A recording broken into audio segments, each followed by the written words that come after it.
बिस्मिल्लाहिर्रहमानिर्रहीम। अस्सलाम वालेकुम पाकिस्तान। नाजरीन, आप देख रहे हैं आवाज़ बहावलपुर न्यूज़ चैनल और मैं हूं आपका मेज़बान अहमद महमूद। नाजरीन, जैसा कि आप सब जानते हैं कि हम आप लोगों के लिए आज की शख्सियत प्रोग्राम लेकर आया करते हैं। आज मैं दुनियापुर बार एसोसिएशन में मौजूद हूँ। आज मैं आपको जिस शख्सियत का तारुफ़ करवाने जा रहा हूँ, आप किसी तारुफ़ के मोहताज नहीं हैं। सीनियर कानूनदान हमारे साथ मौजूद हैं। मेरे साथ मौजूद हैं मियाँ तनवीर इकबाल आरआई, एडवोकेट हाई कोर्ट। अगर हम सर के टेन्योर के हवाले से बात करें तो आप general secretary bar association Duniyapur 2010 में रह चुके हैं। आप सदर बार एसोसिएशन दुनियापुर 2018 रह चुके हैं। आप 2 दफ़ा मेंबर पंजाब बार काउंसिल का इलेक्शन भी लड़ चुके हैं। आप मेंबर बैतुल माल कमेटी लोधरा 2008 तक 2014 में रह चुके हैं। आप सेक्रेटरी ताल्लुकात आमा लोधरा भी रह चुके हैं। आप सदर panel lawyer form Multan bench high court भी रह चुके हैं। आप सदर बैनुल कौमी मजहबी हम आहंगी मुल्तान डिवीज़न भी रह चुके हैं। आज हम कानून के हवाले से बात करेंगे, सियासत के हवाले से बात करेंगे, आपकी ज़ाती लाइफ के हवाले से बात करेंगे, प्रोफेशनल लाइफ के हवाले से खसूसी गुफ्तगू करेंगे। तो आइए सर से बात करते हैं। अस्सलाम वालेकुम सर। वालेकुम सलाम, कैसे हैं? मैं ठीक हूँ, आप सब ठीक हैं? अल्हम्दुलिल्लाह, सब खैरियत है। सर, तालीम के हवाले से बात करें तो दुनिया के अंदर जितने लोगों ने कामयाबी हासिल की है तालीम की वजह से की है, मैं ये पूछूंगा कि आपने अपनी इब्तदाई तालीम कहाँ से हासिल की, आपका तालीमी सिलसिला कैसा रहा?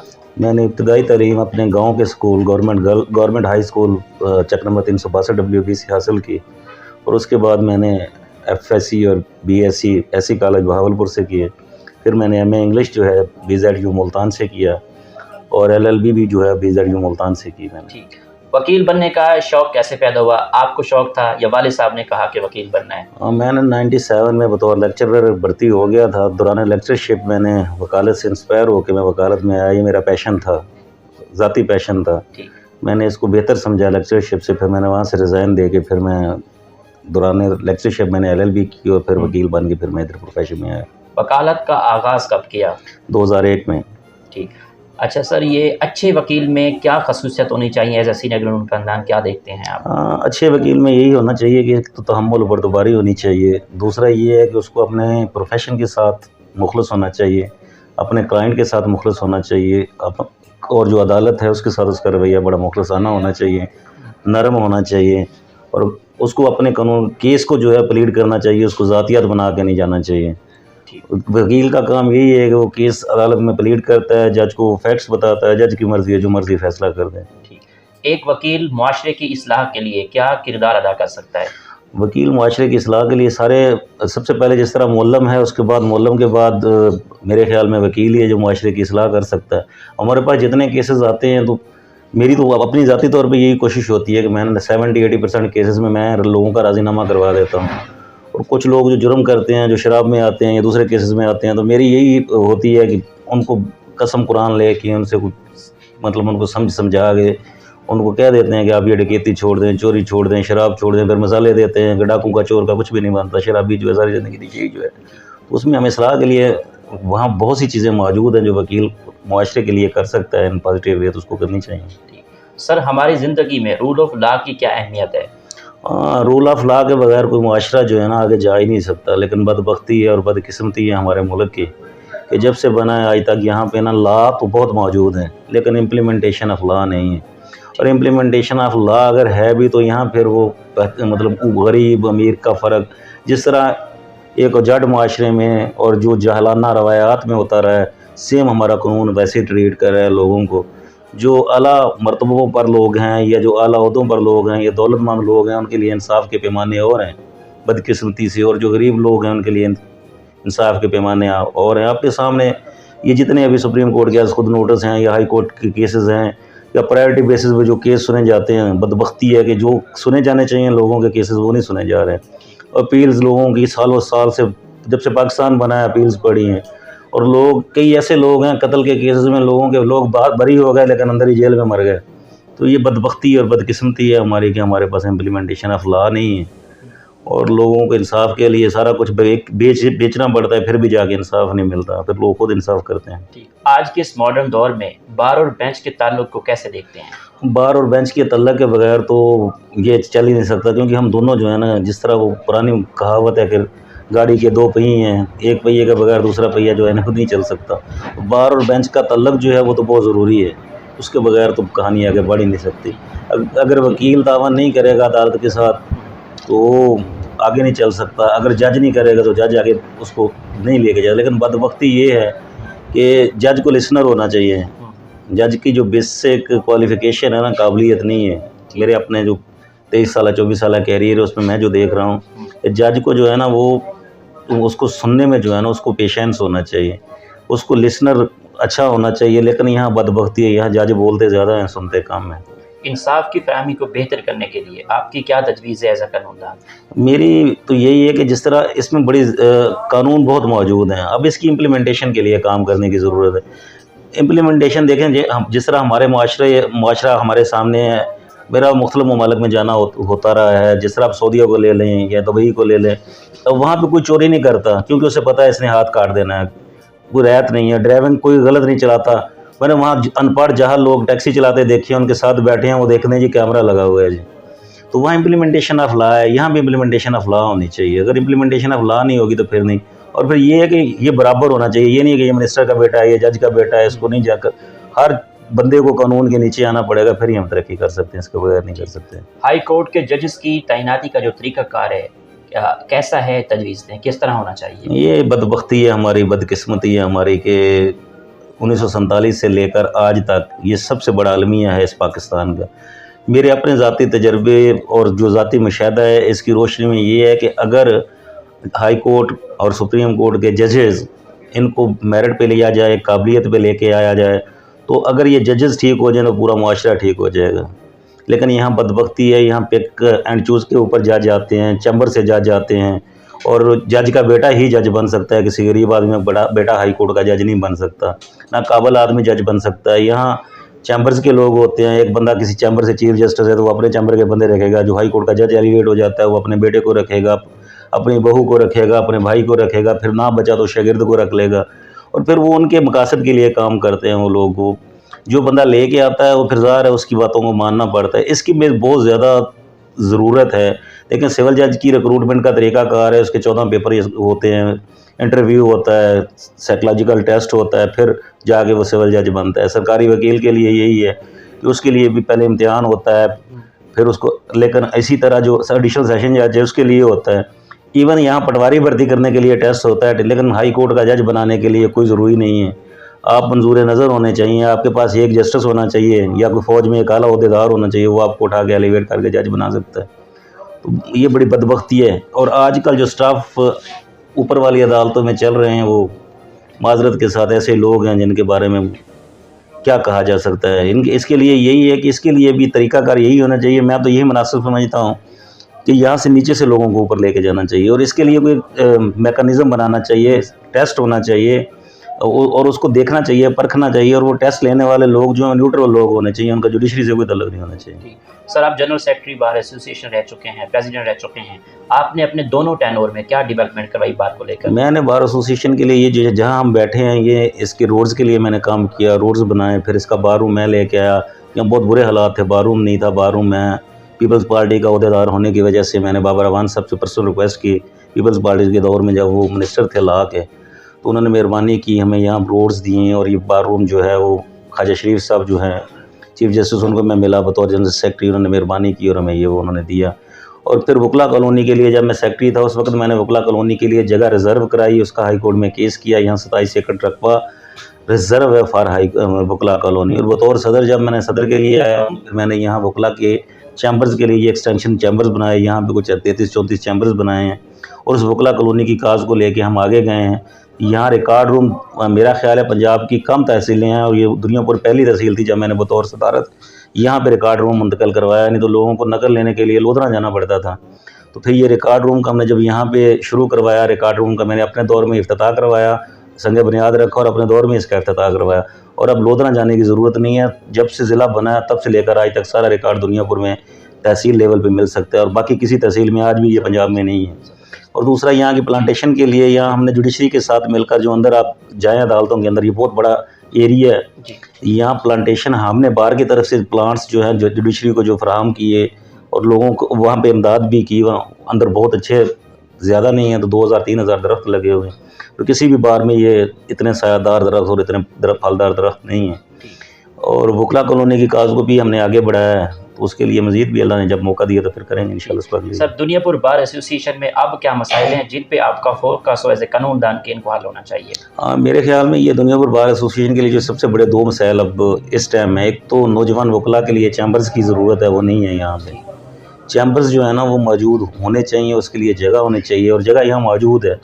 यहाँ पे ये जगह, ये सामने पार्क है TMA का, ये 2 एकड़ पे मुश्तमिल है, इसकी ज़रूरत ही नहीं है। साथ इधर तहसीलदार के पीछे एक जगह पड़ी है जहाँ पे खोखे और कंटीनें बनी हैं, वहाँ पे बन सकते हैं चैम्बर्स। और उसके बाद DSP का जो दफ्तर है, वो DSP का दफ्तर वहाँ थाना था सिटी, वो तब्दील हो चुका है, वहाँ जाना चाहिए। और यहाँ पे जो है यहाँ वकला के लिए चैम्बर्स बनने चाहिए। आपकी सियासी एफिलिएशन किस पार्टी से है? मेरा तल्लुक बेसिकली तो मैं एज ए स्टूडेंट लीडर जो है पाकिस्तान पीपल्स पार्टी से ही हूँ। पाकिस्तान पीपल्स पार्टी से ही रहे हैं और भुट्टो के पैरोकार रहे हैं, लेकिन आगे आगे जिस तरह वक्त चाह रहा है बस इसी तरह ही है। पाकिस्तान पीपल्स पार्टी दुनियापुर में किस हद तक मजबूत है? पाकिस्तान पीपल्स पार्टी एक्चुअली, यही बात पहले जो मैं कह चुका हूँ जुडिशरी के हवाले से, वो भी यही सियासत में भी वही कानून अप्लाई हो रहा है। यहाँ पे भी अब सरमायादार आ गए हैं, जागीरदार आ गए हैं, सन्नतकार आ गए हैं। तो एक्चुअली जो वर्कर था, वर्कर को नवाजा ही नहीं गया, वर्कर को ऊपर लेके आया ही नहीं गया। इसलिए ज़ाहिर है जब लोग अपने वर्कर्स को नहीं नवाजते वो ऊपर नहीं आ सकते। जी, आने वाले दौर में पाकिस्तान पीपल्स पार्टी की हुकूमत होगी, इस बारे में क्या तबसरा है? मेरा ख्याल यही है कि वो अब जो पाकिस्तान पीपल्स पार्टी है वो भी पाकिस्तान मुस्लिम लीग नून की तरह या एस्टेब्लिशमेंट की जो दूसरी जमातें हैं उनकी तरह सियासत कर रही है। तो उनका मतमा नज़र अब अवाम नहीं है, उनका मतमा नज़र इक़्तिदार है। तो ज़ाहिर है इक़्तिदार के लिए वो जो तरीक़ेकार हैं वो उनको अपनाए हुए हैं, अवाम से दूर हैं। मैं तो फिर यही कहूँगा कि देखें, हुकूमत दिलों पे करनी चाहिए, हुकूमत लोगों पे नहीं करनी चाहिए। जब आप दिलों पे, बेनज़ीर हुकूमत दिलों पे करती थी, भुट्टो दिलों पे हुकूमत करता था। भुट्टो को मरे आज कितने साल हो गए, लेकिन आज भी वोट भुट्टो का है, वोट किसी और का तो नहीं है। तो इसलिए पीपल्स पार्टी को यही चाहिए कि वही पुरानी सियासत, गली मोहल्ले की सियासत जो है उसको करें, यूनियन कौंसिल लेवल पे करें और लोगों को लेके ऊपर जाएँ और नीचे वाले लोगों में से टिकट्स दें। अब देखिए इमरान खान ने भी यही किया, उसने भी सनतकार को टिकट दिया, उसने ज़िम्मेदार को टिकट दिया, इलेक्टेबल को टिकट दिया, वो सारे भाग गए उससे। और ये जनूबी पंजाब जहाँ हम बैठे हैं, बदबख्ती है, बदकिस्मती है। जब से हम पैदा हुए हैं हमने तो यही लोग देखे हैं, चेहरे बदलते, ना चेहरे ही बदले हैं, ना वही लोग हैं, पार्टियाँ बदली हैं। जितने लोग आज इक़्तिदार में हैं, यही हर जमात में इक़्तिदार में रहे हैं, जनूबी पंजाब राजनपुर से लेकर यहाँ तक जहाँ हम आज बैठे हैं वही लोग हैं। बिलावल भुट्टो ज़रदारी की लीडरशिप में पाकिस्तान पीपल्स पार्टी का क्या मुस्तकबिल है? नौजवान आदमी है, उसको काम करना चाहिए, उसको वालद से हट के काम करना चाहिए और वो उसको दादा और वालद की सियासत करनी चाहिए, वालदा की सियासत करनी चाहिए। जुल्फ़िकार अली भुट्टो साहब को कैसा लीडर मानते थे, कैसा? मेरे ख्याल में आज तक पाकिस्तान में अगर कोई लीडर आया तो सिर्फ जुल्फ़िकार अली भुट्टो आया, उसके अलावा कोई ना लीडर था, ना है, ना आया है और ना शायद ही आए। टूरिज़्म के हवाले से बात करें तो आपको टूरिज़्म का कितना शौक़ है? पाकिस्तान के कौन कौन से शहर अच्छे लगते हैं? टूरिज़्म के हवाले से मैं तो, अगर रियासत बहावलपुर मेरा, क्योंकि ननिहाल वहाँ है, मैंने तालीम वहाँ हासिल की है, तो मैं ये कह रहा हूँ कि यहाँ जो नवाबों का रहायश गाहें हैं, नवाबों के जो महल्लात हैं, या देखें छोटा शहर होने की वजह से खूबसूरती है, ये सहूलियात हैं। अगर बच्चों को लेके जाना है तो वहाँ जाना चाहिए। अगर आप नज़दीक जाना चाहते हैं, सफोकेशन से दूर है, यहाँ भी चीज़ें सारी मौजूद हैं। और अगर फिर आप दूर जाना चाहते हैं, फिर नादरन एरियाज़ जो हैं, या मरी है, या कगान, नरान, ये ऐसे इलाके यहाँ जाना चाहिए। मैं हर साल जाता हूँ अल्हम्दुलिल्लाह। आपकी नज़र में कामयाबी क्या है? मेरी नज़र में कामयाबी यही है कि जब आप मुतमिन हो जाते हैं, कामयाबी है, यही कामयाबी है। वरना अगर आप मुतमिन नहीं होते तो सारी कामयाबियों के बावजूद आप कामयाब नहीं हो सकती। आपकी इस कामयाबी के सफ़र में दोस्तों का, असातिज़ा का, वालिदैन का कितना साथ रहा? मेरे ख्याल में तो सारे का सारा जो है, मैं तो अपनी आज तक की जितनी भी कामयाबियाँ, कामरानी हैं, मैं उनको वालिदैन को क्रेडिट देता हूँ। वालिदैन के बाद दोस्तों को देते हैं। और ये जो जितनी इज़्ज़त, जो शोहरत, जो सब कुछ मिला है वालिदैन की दुआओं से है। कोई ख्वाहिश ऐसी नहीं है जो अधूरी है। बाकी फिर जो अल्लाह और दे देगा। हम तो हमेशा यही दुआ करते हैं, हर साल उम्रे पे जाते हैं, दुआ करते हैं अल्लाह इससे नीचे ना ले जाना, ऊपर बेशक तेरी मर्जियाँ ना ले जाए। माशाल्लाह, आप 2 दफ़ा मेंबर पंजाब बार कौंसिल का इलेक्शन लड़ चुके हैं। आने वाले इलेक्शन में आप पार्टिसिपेट करेंगे? हाँ, इंशाल्लाह आने वाले इलेक्शन में पार्टिसिपेट करेंगे, क्यों नहीं करेंगे इंशाल्लाह। बस पिछला हम दोनों इलेक्शन में बहुत करीब गए हैं, बहुत करीब से हमने लूज़ किया है। तो इंशाल्लाह ज़ाहिर है हम में कुछ खामियाँ होंगी, उनको इम्प्रूव करने की कोशिश कर रहे हैं। अल्लाह खैर करेगा, अल्लाह कामयाबी देगा। मेंबर पंजाब बार कौंसिल वकला की फलाह बहबूद के लिए क्या किरदार अदा कर रही है, क्या कहेंगे? मैं माजरत के साथ, मेरा ख्याल है पंजाब बार कौंसिल कुछ भी नहीं कर रही वकला के लिए। और दूसरा, इसमें ना 2-3 चीज़ों की अमेंडमेंट की ज़रूरत है। बदबख्ती ये है कि जो पंजाब बार कौंसिल के मेंबर्स मुंतखब होते हैं वो डिवीजन लेवल पे होते हैं। वो अपना जो ज़िला जिसकी सीट के होते हैं वहाँ तो वो हार जाते हैं, 7 वोट 10 वोट लेते हैं, बाहर वाले ज़िलों से वोट लेके वो मेंबर बन जाते हैं और फिर वो अपने ज़िले के लिए क्या कर सकते हैं ना करेंगे। एक्चुअली इसको ना तब्दील होना चाहिए। मेंबर पंजाब बार कौंसिल जिस ज़िले का है उसको अपने ज़िले से वोट लेना चाहिए, फिर वहाँ से जो क़यादत आएगी वही क़यादत होगी और वही सही फैसले करेगी और फिर ही पता चलेगा कि वहाँ से सही लोग चुने गए हैं कि गलत लोग चुने गए हैं। और जिस तरह अब इलेक्शन का तरीक़ाकार है, लोग अपने ज़िलों से अपनी तहसील से हार जाते हैं, अपने ज़िलों से हार जाते हैं और उस ज़िले के मेंबर होते हैं। इससे बड़ी बदबख्ती कोई नहीं हो सकती है। दुनियापुर के सियासतदान दुनियापुर की डेवलपमेंट के लिए क्या किरदार अदा कर रहे हैं? हाँ, दुनियापुर के सियासतदानों में पहले एक MPA साहब रह गए हैं, मलक तैयब अवान साहब, उन्होंने भी अपने दौर में अच्छी डेवलपमेंट्स की हैं। उसके बाद यहाँ पे एक्चुअली हमारा ये जो बेसिक तहसील दुनियापुर है डिस्ट्रिक्ट लोधरा की, इसके हवाले से ये है कि यहाँ पढ़े लिखे बाशऊर लोग हैं और यहाँ तालीम का जो लेवल है वो सबसे ज़्यादा है। मुल्तान डिवीज़न में तोसे के बाद दूसरी तहसील ये है। सबसे ज़्यादा डॉक्टर्स इंजीनियर्स मुल्तान डिवीज़न में यहाँ से बन रहे हैं और ये मुसलसल कोई 8-10 साल से यही हो रहा है। स्कूल्स अच्छे बने हैं, सड़कें अच्छी हैं, इंफ्रास्ट्रक्चर मौजूद है। लोगों को यहाँ पे लोग थाना कचहरी की सियासत नहीं करते, डेवलपमेंट की सियासत करते। जो भी सियासतदान आता है उसके सार हो के वो डेवलपमेंट का काम अपने गाँव का इलाके का करवाते हैं। तो मैं तो मुतमिन हूँ, काफ़ी हद तक हम बहुत सारी तहसीलों से, बहुत सारे इलाकों से बहुत आगे हैं। आपकी आइडियल पर्सनैलिटी कौन है? मेरी आइडियल पर्सनैलिटी हज़रत मोहम्मद सल्लल्लाहु अलैहि वसल्लम है। उनके बाद फिर मैं अगर किसी को पसंद करता हूँ तो इल्लामा इकबाल हैं। उनकी शायरी से मैं बड़ा मुतासर हूँ। इल्लामा इकबाल के जो अफ़कार हैं उनसे बड़ा मुतासर हूँ और इल्लामा इकबाल की जो पॉजिटिव सोच है मेरे ख़्याल में वो वली है। ऐसे लोग कम पैदा होते हैं। आखिर में सुनने वालों को, देखने वालों को, वकुला बरादरी को एज अ कानूनदान आपका क्या मैसेज है? मेरा यही है, सब दोस्तों से यही है कि ये जो जितने नौजवान दोस्त आ रहे हैं इनसे मेरी मुअद्दबाना गुजारिश है, हाथ जोड़ के गुजारिश है कि ये सियासत को छोड़ दें। ये जो सियासतदान हैं उनके पीछे फिरना छोड़ दें। ये जो नए लायर्स आते हैं बेचारे आते ही ट्रैप हो जाते हैं। वो मेंबर पंजाब बार कौंसिल का जो बंदा इलेक्शन लड़ रहा होता है वो जो लाइसेंस बना दिया मेरा, उसने वो तोप का लाइसेंस नहीं बना के देता, वो कोई ऐसा लाइसेंस नहीं, ड्राइविंग लाइसेंस नहीं बना के देता। वो आप ख़ुद भी बना सकते हैं। आपको इतना मरूब होने की या इतना नीचे लगने की ज़रूरत नहीं है उनकी। वो आप सीधा सा तरीका है, पंजाब बार कौंसिल की डायरी में भी मौजूद है, पंजाब बार कौंसिल की वेबसाइट भी मौजूद है। जो LLB करके आ गया उसको लाइसेंस बनाने में कोई मसला नहीं होना चाहिए। अगर कोई बनाता भी है तो वो उसका इतना मरूब नहीं होना चाहिए, और अगर है भी मरूब होना तो उसको वोट की हद तक करें। बाकी यहाँ बदबख्ती है, जो नौजवान लायर्स आ रहे हैं वो आते ही किसी न किसी चैम्बर से एफिलेट हो जाते हैं, वो फिर सियासत में रहते हैं और वो वकील बन नहीं पा रहे हैं। यहाँ इतनी बड़ा फलाह है। मैं माजरत के साथ लायर्स में अब बहावलपुर को ले लें, मुल्तान को ले लें, लोधरा को ले लें, ट्रायल का कोई वकील भी नहीं है। अब मुल्तान में 22,000 मतलब वकील हैं लेकिन जो वहाँ रजिस्टर्ड हैं हाई कोर्ट में और नीचे, लेकिन जो वकालत करने वाले लोग हैं 7,000 8,000 हैं और ट्रायल के वकील 2-4 हैं और वो भी बस उनका कुछ नहीं कह सकता मैं, हमसे तो काबिल हैं। लेकिन मैं वही बात कह रहा हूँ, यहाँ खला बहुत ज़्यादा है। उसकी वजह यही है कि जो नया स्टाफ आ रहा है वो शॉर्टकट के चक्कर में वो आता है मेंबर पंजाब बार कौंसिल के साथ फिर के वो ये महसूस करता है कि मैं मेंबर पंजाब बार कौंसिल हूँ, मेरी बड़ी इज़्ज़त है। वो ये नहीं देख रहा जो मेंबर पंजाब बार कौंसिल बना है उसकी 30 साल 28 साल की वकालत है, उसकी जलालत है, उसके धक्के हैं। उसके बाद वो आता है गाड़ी के चक्कर में, दफ्तर के चक्कर में। वो कहता है मेरे पास भी बड़ी गाड़ी होनी चाहिए, घर होना चाहिए, जिस तरह से वकील का दफ्तर है वो होना चाहिए। लेकिन जो असल काम है वो किताब से दूर है। तो उसको ये चाहिए कि वो किताब के नज़दीक आए, किताब से मोहब्बत करे, अपने प्रोफेशन से मोहब्बत करे। जो पहले वकील बन ले फिर वो सियासतदान बन जाए, भला जो मर्ज़ी बन जाए। और जो यहाँ बदबख्ती है, जो आता है वो आते ही सियासतदान पहले बनता है, वकील फिर सारी ज़िंदगी नहीं बन सकता। तो मेरा तो नौजवानों से यही मतलब मिन्नत ही है, मैं तो यही कह सकता हूँ, इस्तदा है कि जिस तरह अब बहुत अच्छा स्टाफ आएगा मेरे ख्याल में, क्योंकि अब ला जो है वो बड़ा मुश्किल हो गया है, जो स्क्रूटनी हो रही है। लेकिन उनको वह यहाँ आके वो सियासत से दूर रहें, यहाँ 2-4 साल 6 साल प्रैक्टिस करें फिर आगे बढ़ें। ठीक सर, बहुत शुक्रिया, थैंक यू। बहुत मेहरबानी, आपने टाइम निकाला, बहुत शुक्रिया आपका, बहुत मेहरबानी। जी तो नाजरीन, आपने आज की शख्सियत प्रोग्राम सुना। एक नए प्रोग्राम में मुलाकात होगी, तब तक अल्लाह हाफिज़, अल्लाह निगहबान, पाकिस्तान जिंदाबाद।